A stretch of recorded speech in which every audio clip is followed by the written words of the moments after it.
On another exciting episode of the Animation Deliberation podcast, our favorite sorcerers are back as we are talking Season 2, Episode 1 of Jujutsu Kaisen, Hidden Inventory. Right after these ads, we have no control over. Sing along if you know the words. 1, 2, 3, it's time for animation, deliberation, a conversation and a celebration of a favorite action animated series, yeah. Welcome back to another episode of Animation Deliberation, the podcast where we take action animation and cartoons seriously, but not too seriously. I'm your host, Suhairo Lee, and we are very, very, very excited to talk some Jujutsu Kaisen. This is a show that I finally got to watch for the first time, binged it all last year because somebody had told me to go with them to the theater to watch the movie, and boy, am I glad that I did.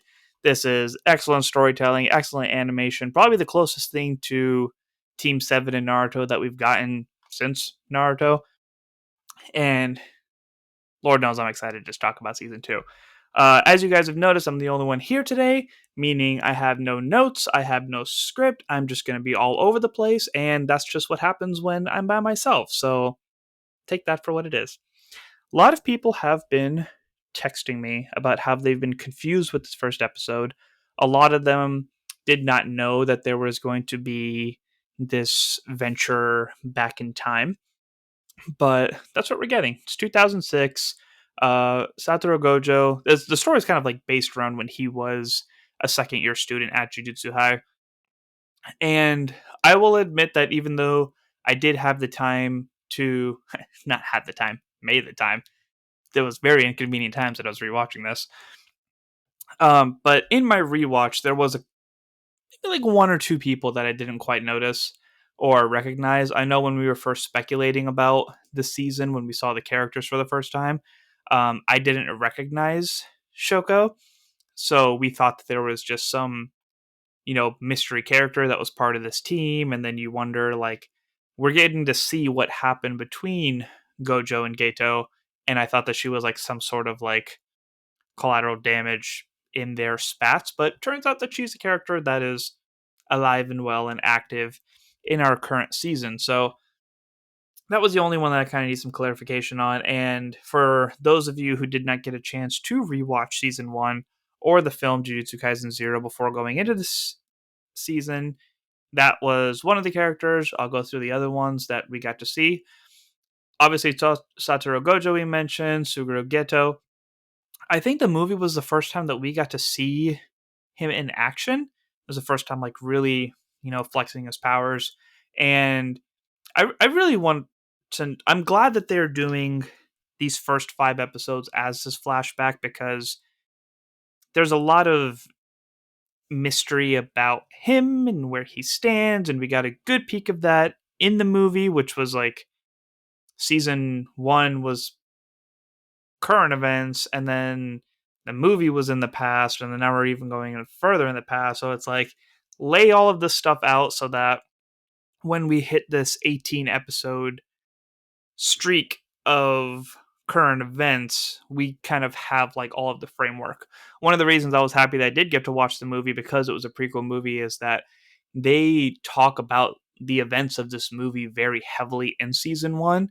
So even from like the first 2 or 3 episodes when they mentioned like that event and that night and that fight, I already knew what was going on and I understood the characters they were talking about because I had the movie to preface. And that's why I always tell people that if they're trying to get into this show, the movie actually is a good way to start it and see if that's something that intrigues you, because it definitely did intrigue me. And then I watched the show. Now I love the show. All right, so Utahime, I think it's Iori. We'll just call her Utahime. Was one that took me a minute to register. It was interesting that we started off the show with her and Meme being on a mission together. This is one that we haven't seen too much action in, but it was kind of fun just seeing her as the noob and being tutored and trying to figure some stuff out in her early days as being a jujutsu sorcerer. With how much Gojo picks on her in season 1, it was great to see like just kind of how far back this teasing really goes. We talked about Shoko already. She is actually the school doctor. She's the one who was, operating on Itadori's corpse when Sukuna ripped his heart out. So we've seen her a lot, and like I said, we know she's alive and well. Mei Mei is the one that is very money obsessed. She was just kind of, chilling and being mentor in this first episode, but in the actual season, she's the one that has the huge braid that goes in front of her face. And then we have Masamichi Yaga, who is in current events the principal, but he was Gojo's teacher at the time of this episode. So those are the characters that we have that we've seen before, and this episode was very foundation building. It was just setting the premise of what's going on and what the world is like and what we're expecting. And towards the end of the episode, we start to get um mo- enough of a cliffhanger to just kind of show it's like, all right, it's all business from here, because they kind of give us the framework of what the story is going to be, what they're going for, what the objective is, and now it's just straight into action from there. So as for every episode, I will just give you the plot in case you haven't watched it in a couple of days and you need a little refresher. In the past, a younger Utahime and Meimei are assigned to investigate a haunted house that many people have gone missing from. While inspecting inside, the two realize they are trapped in an endless hallway as a result of the cursed spirit. Before they can plan their escape, second year students Satoru Gojo and Suguro Geto and Shoko Ire arrive, with the former two easily disposing of the building and curse. Due to neglecting an open curtain, they are reprimanded by Principal Yaga Jujutsu High. After Gojo and Geto have a disagreement about the relationship between sorcerers and non sorcerers, they are assigned a job courtesy of Master Tengen. Every 500 years, to counteract his immortality cursed technique, to prevent him from evolving beyond that of a human, Tengen merges himself with the being known as a plasma star vessel. Gojo and Geto are hired to protect the vessel, a girl named Riko Amanai, who is being targeted by two groups, the Curse User Sect Q and the religious group Time Vessel Association. En route to Rika's, Gojo and Geto are attacked by members of Q, with the latter saving Riko. Meanwhile, due to not having the strength to fight, the Time Vessel Association hires someone to kill Riko. Toji Zenin now goes by his wife's maiden name, Fushiguro. So that is another character that we have been hearing a lot about within the Zenin clan, and someone who left. And this is Megumi Fushiguro's father. So that's like even more backstory. It's like, what happened with him? Why did he leave? How did he leave? How did all that stuff break down? Like, it's really cool how they're adding lore within their storytelling to just make us really intrigued with the people that are being introduced and just wanting to know more and more about them. So hopefully these, it's a lot to ask for 4 episodes, but I hope the 4 episodes like really expand on that.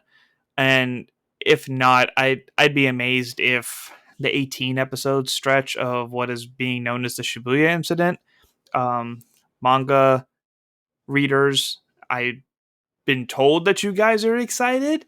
As usual, we try to keep everything anime stuff here. I've been tempted to read ahead because I just really want to know. But for the sake of the show and sake for this podcast, I want you guys to have my genuine responses. So we're sticking anime only.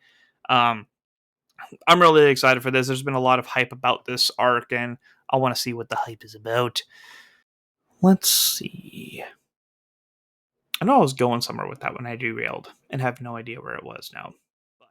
I am excited for these characters. I'm excited for the storytelling. I'm excited for all this action. It's going to look so dope. I still can't stop thinking about the fight between um, Gojo and the chef looking dude. Just how well the choreography and how smooth the fight scene and everything was in that. So being able to see that with more characters, they did such a fantastic job with season one. I don't see them digressing from this, but in regards to the animation, this is where I'm starting to not know how I feel about Mappa, because season one was very consistent. Season two is very consistent in their artwork and fluid motions and this and that, but like they did a lot. It looked like it was switching animation styles every scene and sometimes multiple times within a scene. And I try not to get too lost on that. Like sometimes if it's just something kind of like relevant to what's going on. So it's like a lot of time when there's an insane action scene, they kind of like kill the shading a little bit just to focus on the movements. But like they did a lot of different things in this one episode, and I kind of hope that this isn't something that they consistently do going forward. Like, stick with how they had it in season one, because that clean design is honestly what I'm here for. And every now and then, like for a set design, if you want to go a little crazy, that's fine. But I think Mappa's doing a little too much, and it's starting to make me a little dizzy. So I'm hoping this was just an episode one thing, and they don't get too carried away. I'm curious to hear your guys' thoughts on that. Did you like it? Did you not like it? Was it too much? Did you not even notice it?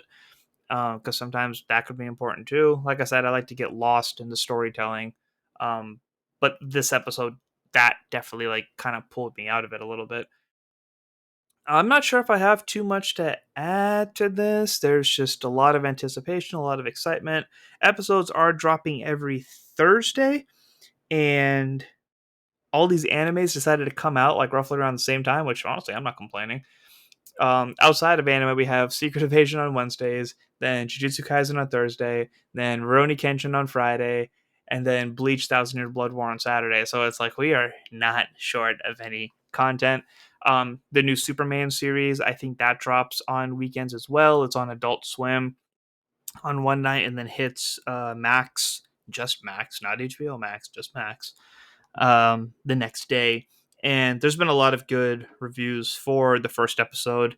I'm gonna go check it out, hopefully tonight, if not tomorrow. But I've been hearing good things. The little snippets I've seen, it looks really good. So it's it's just exciting to have this much animated content. So I'd love to hear what you guys are excited about, whether it is just a show, whether it is stuff outside of anime. And, just because I like hearing from you guys, even the live action stuff. Like, what are you guys into? What are you guys excited to listen to?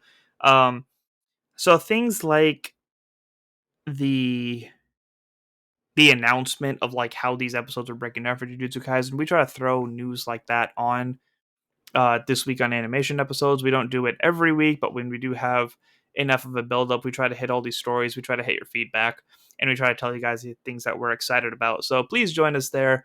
Please keep listening to the episodes. Leave those 5-star reviews when you can, because it definitely helps us out. Leave a review, and just keep telling us how much you love us, because we never get tired of hearing it. So with that, be sure to tune in next time. That's TOONIN, and as always, stay whelmed. Thank you for listening to the Animation Deliberation Podcast, a proud member of the Stranded Panda Network. If you would like to contact us, you can email animationdeliberationpodcast@gmail.com or follow us on Twitter @animationdelib1. For this and other great shows, you can visit strandedpanda.com or join the great community that is the Stranded Panda Chat Facebook group at facebook.com/groups/svchat. Tune in next time, and remember, stay whelmed.